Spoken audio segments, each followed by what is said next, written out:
So well, before we get into the movie, before I just want to tell you I loved it. Thank My dog you. and I watched it. We laughed, we cried, we were so happy. We stayed up late just to watch the whole thing. We love rom-coms. So now, a little while ago, I mentioned Bridgerton. Now, was that corset uncomfortable, or you looked gorgeous in it? Thank you. Yes. I want to get my corset framed by the end. I would. It was so beautiful, but listen, I just want to set an example for girls. You know, you got to eat well. Just eat as much as you can, eat healthily, corset or not. I ate. No, the stigma's about eating too much all the time anyway, and we've got to stop that. That narrative doesn't work. Exactly. But, I mean, I remember I did have to wear one once, and the cinching of it, I was like, okay, I'm going to eat first. Was it a full one or a half one? Oh, it was a full one. Yeah, I had a half one. Oh, yeah.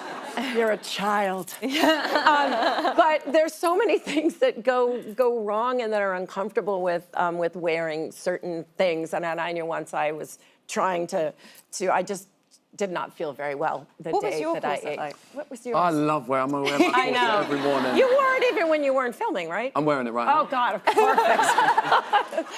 Okay, so another terrifying thing to me are accents. And you do them very, very well, both of you. Oh, do you have like a model of somebody that you use for your accents? I grew up, I've got family in Ojai, California, so I spent lots of time there, and we would always watch Lindsay Lohan's The Parent Trap on repeat. Okay. And I think that's where I got my American accent from, because she does both, doesn't she? Yeah, she does British and American. Does both. Do you speak in it the entire time you're filming, or do you dip in and out? Dip in and out, okay. I would say. But then when I'm filming in America, which I was a few years ago in LA, I guess you just kind of stay in the accent a bit. It probably helps to sort of... Yeah, I just feel really awkward with my British accent. I think it was probably it was the second time I did an American accent. We had a lovely dialect coach who encouraged me to speak in an accent on set, and she said all English people are like too scared to do that in front of the crew, and it's like, this is going to live forever on screen. Like, you should just get yourself out your comfort zone, and that's the best advice she's given. To just come in and speak from the first day on set, speak in the accent, and then you start to calm down a bit. But I find it pretty terrifying too. And then after a few days of doing it, you know, it becomes a bit more natural.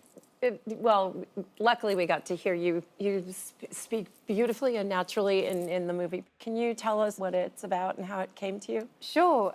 Picture This is about a girl called Pia who is super hot-headed, passionate, ambitious. Her career's not going great. And then she gets her fortune read, and she's told that the next 5 dates she goes on, she'll meet the love of her life. And there might be a case of a second chance where we meet Charlie. Yeah, Charlie, I think quickly, I'm Charlie. Spoiler alert. Spoiler alert, I'm Charlie. We meet Charlie and we quickly learn that Charlie and Pia have some sort of history, and I think that's where you start to get intrigued as to what happened, and you can you get the idea that they were intimate before, and for whatever reason, a breakdown of communication or logistic, you know, long distance thing that didn't work, kind of is where their journey starts, and he might be one of the 5 dates that Pia finds herself on. Well, it was so refreshing to see both of you do something in sort of rather close proximity to what so many of the roles we've fallen in love with, both of you. And I love seeing when you get a chance to mix it up and not just do the same kind of characters. So I applaud you, and unfortunately we need to take another break. But Picture This is streaming now on Prime Video.